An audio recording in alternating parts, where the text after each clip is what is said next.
नमस्कार दोस्तों, मैं डॉक्टर राजकुमार नागर अपने YouTube चैनल में आपका स्वागत करता हूं। आज जिस विषय के ऊपर हम बात करने जा रहे हैं वो बहुत ही सेंसिटिव विषय है, जिसको लेकर आज तक भी कोई भी पुरुष सामाजिकली या सोशली उसको डिस्कस नहीं करता है और बताने में इस समस्या को हिचकता है और अपने को बहुत ही इंफीरियर फील करता है कि मुझे ये बीमारी हो गई।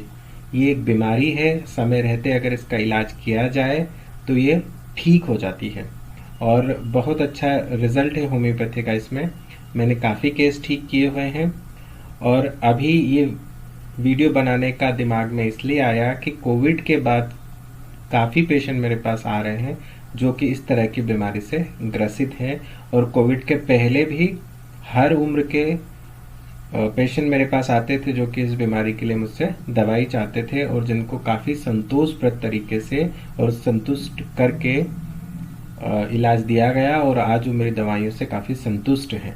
चलिए देखते हैं इम्पोर्टेंसी होती क्या है, होम्योपैथी का क्या रोल है इसमें और होम्योपैथी किस तरीके से इस तरह के निराश पेशेंटों की मदद कर सकती है। तो पहले समझ लेते हैं नपुंसकता होती क्या है। तो नपुंसकता होती है लिंग में पर्याप्त तनाव न आने या पर्याप्त तनाव आने के बाद भी सही तरीके से सहवास न कर पाने को नपुंसकता कहा जा सकता है। आजकल नपुंसकता की जगह पर या इम्पोर्टेंसी की बजाय इरेक्टाइल डिसफंक्शन, सही तनाव का अभाव कहा जाता है। तो आजकल नपुंसकता या इम्पोर्टेंसी टर्म यूज नहीं होती है, जो यूज होती है वो है इरेक्टाइल डिसफंक्शन। अब देखते हैं कि सेक्स लाइफ क्या होती है, सेक्स साइकिल क्या होती है। तो सेक्स लाइफ में 4 महत्वपूर्ण चरण होते हैं, जिसमें कि कामेच्छा, जिसको हम सेक्सुअल डिजायर कहते हैं, इंद्रियों में पर्याप्त तनाव न आना, जिसे हम इरेक्शन कहते हैं, स्त्री जनान में प्रवेश इंटरकोर्स और चरम सीमा, जिसे हम प्लेजर कहते हैं। तो इन चारों स्टेजों को आपको सही से अचीव करना होता है। अगर आप इसमें से किसी भी स्टेज में, चाहे आपकी डिजायर कम हो, इरेक्शन कम आ रहा हो, इंटरकोर्स नहीं कर पा रहे हैं, प्लेजर नहीं है, तो भी आपकी सेक्सुअल लाइफ डिस्टर्ब होती है। आगे देखते हैं कि क्या क्या कारण हो सकते हैं। जो महत्वपूर्ण कारण है वो है, सबसे महत्वपूर्ण कारण है वो एंडोक्रिनल काज। अब एंडोक्राइन काज क्या होता है? एंडोक्राइन वो ग्लैंड्स होती है शरीर में जो कि हार्मोन्स को ब्लड में ही स्रावित करती है या सिक्रीट करती है। इनकी कमी की वजह से या हार्मोन्स की कमी की वजह से कोई बीमारी हो सकती है या इरेक्टाइल डिसफंक्शन हो सकता है। जो मोस्ट कॉमन कॉज है वो है डायबिटीज। डायबिटीज के पेशेंट में इम्पोर्टेंसी बहुत कॉमनली देखी जाती है और डायबिटीज की वजह से जो इम्पोर्टेंसी होती है उसमें भी होम्योपैथिक दवाइयों का अच्छा रोल है। अगर हम आगे न्यूरोलॉजिकल कॉज की बात करें तो न्यूरोलॉजिकल कॉज में अगर किसी पेशेंट को अल्जाइमर है, पार्किंसोनिज्म है या किसी भी तरह का ब्रेन या स्पाइनल ट्यूमर हो गया है या स्ट्रोक, अगर आदि चीजें हुई हैं तो भी पेशेंट के जो इरेक्शन है या सेक्सुअल लाइफ है वो डिस्टर्ब होती है। अगर आगे हम कार्डियक कॉज की बात करें कि हार्ट से क्या रिलेटेड चीजें जो कि या हार्ट की ऐसी कौन सी बीमारियां हैं जो कि इम्पोर्टेंसी कॉज करती है या इरेक्टाइल डिसफंक्शन करवाती है। अगर हम कार्डियक कॉज की बात करें तो जो इम्पोर्टेंट कॉज है वो है हाइपरलिपिडीमिया। हाइपरलिपिडीमिया मतलब कोलेस्ट्रॉल का बढ़ जाना, ट्राइग्लिसराइड का बढ़ जाना और अदर एलिमेंट्स का बढ़ जाना लिपिड प्रोफाइल में। और हाइपरटेंशन भी एक बहुत बड़ा कॉज होता है इरेक्टाइल डिसफंक्शन का। अगर हम लाइफस्टाइल एंड इमोशनल कॉज देखें तो किसी भी तरह का एंजाइटी हो, डिप्रेशन हो या फिर परफॉर्मेंस एंजाइटी हो या अल्कोहल अब्यूज हो। अगर अल्कोहल अब्यूज किया हुआ है, पेशेंट डिप्रेशन में है या किसी भी तरह की एंजाइटी हो, चाहे फैमिलियल हो, सोशल हो, बिजनेस से रिलेटेड हो या फिर किसी पार्टनर में परफॉर्मेंस एंजाइटी हो कि क्या मैं सेक्स कर पाऊंगा या नहीं कर पाऊंगा, तो उस तरह के केसेस में भी इरेक्टाइल डिसफंक्शन होने का चांस होता है। अगर हम ड्रग की बात करें तो कोकीन और अदर ड्रग्स होते हैं जिनकी वजह से भी इरेक्टाइल डिसफंक्शन होने के चांसेस होते हैं। अब ये थे मुख्य कारण जो कि एंडोक्राइन, न्यूरोलॉजिकल, कार्डियक और लाइफस्टाइल से रिलेटेड थे और जो कि जिनकी वजह से इरेक्टाइल डिसफंक्शन होता है। अगर हम आगे चलते हैं तो इसका ट्रीटमेंट क्या होता है। जो इसका ट्रीटमेंट है वो है सबसे पहले लाइफस्टाइल चेंज करना। अगर पेशेंट अल्कोहलिक है, शराब पीता है, तो आपको यहाँ पे शराब को बंद करवाना होगा, स्मोकिंग को भी बंद करवाना होगा और एंजाइटी को कम करना होगा, चाहे वो परफॉर्मेंस रिलेटेड एंजाइटी हो या किसी भी तरह के सोशल और बिजनेस रिलेटेड एंजाइटी हो। जब तक पेशेंट एंजियस रहेगा और जब तक कि पेशेंट अपनी एंजाइटी को कम नहीं करेगा तो यहाँ पे रिजल्ट कम आएंगे या स्लोली आएंगे। और पेशेंट को मोटिवेट करना है टूवर्ड्स अ रेगुलर एक्सरसाइज। अगर हम मेडिसिनल पार्ट की बात करें तो जो फॉलोइंग होम्योपैथिक मेडिसिन है वो बहुत अच्छा काम करती है, और आप इसको किसी भी एक्सपर्ट या होम्योपैथिक कंसल्टेंट के अंडर में ट्रीटमेंट आप ले सकते हैं, जिससे कि आप पूर्ण रूप से ठीक हो सके। मेरे द्वारा इन दवाइयों से काफी मरीजों को आराम दिया गया। अगर हम लाइकोपोडियम की बात करें तो लाइकोपोडियम में लिखा हुआ है impotency of young men from onanism और सेक्सुअल एक्सेस। यंग पीपल में इम्पोर्टेंसी हो जाती है, किस वजह से? ओनेनिज्म और सेक्सुअल एक्सेस की वजह से। सेक्सुअल एक्सेस की वजह से इम्पोर्टेंसी यहाँ पे मिलती है। और penis small, cold, relaxed, old man with strong desire but imperfect erections. यहाँ पे यंग एज में इम्पोर्टेंसी है बट ओल्ड एज में डिजायर है but there is no erections.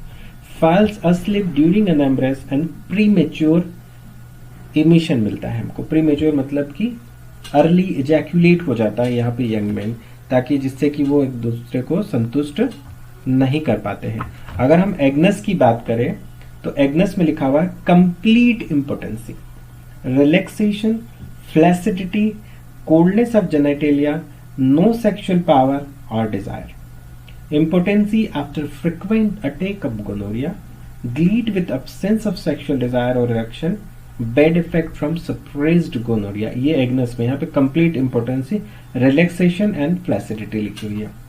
अगर हम आगे कैलेडियम की बात करें तो कैलेडियम में लिखा हुआ है impotency with mental depression, relaxed penis with sexual desire and excitement, no erections after carriage, no emission, no orgasm during an embrace. तो इस तरह की चीजें इम्पोर्टेंसी विथ मेंटल डिप्रेशन अगर किसी पेशेंट में है तो यहाँ पे हमको कैलेडियम का उपयोग करना होगा। अगर हम आगे बात करें एसिड फॉस की या फिर फॉस्फोरिक एसिड की, तो एसिड फॉस में लिखा हुआ है onanism when patient is greatly distressed by the culpability of the act. Onanism when patient is greatly distressed. Emission क्या होता है? फ्रिक्वेंट होता है, प्रोफ्यूज एंड डेबिलिटी। तो यहाँ पे जो इमिशन होता है जिसको हम कहते हैं अर्ली इजैक्यूलेट होता है और बहुत ज्यादा सीमेन लॉस होता है, जिसकी वजह से डेबिलिटी या फिर emission after coitus, most desire after several in one night, abased, sad and despair of the cure. Despair of the cure, निराश रहता है कि मैं क्योर होऊंगा या नहीं होऊंगा। तो इस तरह की निराश कोई पेशेंट आपके पास आता है तो उसकी निराशा को दूर करने के लिए और उसकी उम्मीद पे खरा उतरने के लिए एसिड फॉस एक बहुत अच्छी दवाई हो सकती है। अगर हम आगे बात करें यूस्टिलेगो की, तो यूस्टिलेगो में लिखा विद इररेजिस्टिबल टेंडेंसी टू मास्टरबेट। यहाँ पे वो मास्टरबेशन की टेंडेंसी इतनी ज्यादा स्ट्रॉन्ग डिजायर होती है कि वो उसे रोक भी नहीं पाता है। अगर आगे हम सेलेनियम की बात करेंगे तो सेलेनियम में लिखा हुआ है impotency with desire, levied thoughts but physically important. मतलब इच्छा है, थॉट्स भी उसी तरह के आ रहे हैं बट फिजिकली इंपॉर्टेंट है, कुछ कर ही नहीं पाता है। इच्छा है, डिजायर है, मैं ये कर दूं, मैं वो कर दूं, बट कर कुछ नहीं पाता है। तो यहाँ पे इंपॉर्टेंसी। इरेक्शन कैसा होता है? Slow, insufficient, too rapid emission with long continuous thrill. इच्छा तो है पर यहाँ कुछ कर ही नहीं पा रहा है। पर यहाँ पे एक और चीज होती है, अर्ली इजैक्यूलेट हो जाता है बट पेशेंट में डिजायर कंटिन्यूअस बनी रहती। Weak, ill humoured after coitus, often involuntary, dribbling of semen and prostatic fluid which ooze while sitting at stool during sleep and gleed. Priapism glands drawn up, ऐसा लिखा हुआ है इसमें। और एक और दवाई है सडन इम्पोर्टेंसी की, तो उसके लिए हम क्लोरम का उपयोग करते हैं। तो दोस्तों ये कुछ दवाइयां हैं, इसके अलावा भी बहुत सारी दवाइयां आती है जिनका क्लिनिकली हम उपयोग करके किसी भी निराश पेशेंट को उम्मीद दे सकते हैं और उसे ठीक कर सकते हैं। तो दोस्तों आपने देखा किस तरीके से इम्पोर्टेंसी में होम्योपैथिक दवाई किस तरीके से मदद करती है। पर एक और चीज, अगर कोई ये वीडियो मेरा कोई पेशेंट देख रहा है तो प्लीज आप किसी भी होम्योपैथिक कंसल्टेंट के अंडर में या उनकी कंसल्टेंसी या एडवाइस के अंडर में ही होम्योपैथिक दवाइयों का सेवन करें। इस वीडियो को देख के लाइको एग्नस कैलेडियम का उपयोग ना करें। हो सकता है कि इसके कुछ एडवर्स इफेक्ट आपको देखने को मिले और जिस डिजायरेबल इफेक्ट या जो इफेक्ट हम चाहते हैं वो ना मिले। अगर आप जो चाहे इफेक्ट देखना चाहते हैं और आप ठीक होना चाहते हैं तो अपने होम्योपैथिक पास के होम्योपैथिक डॉक्टर से जाके मिले, ताकि वो अच्छे से आपके सिम्टम्स के आधार पर दवाइयों का चुनाव करें और सही दवाई या सिमिलर या सिमिलिमन दवाई दे सके, जिससे कि आप पूर्णतः ठीक हो सके। धन्यवाद।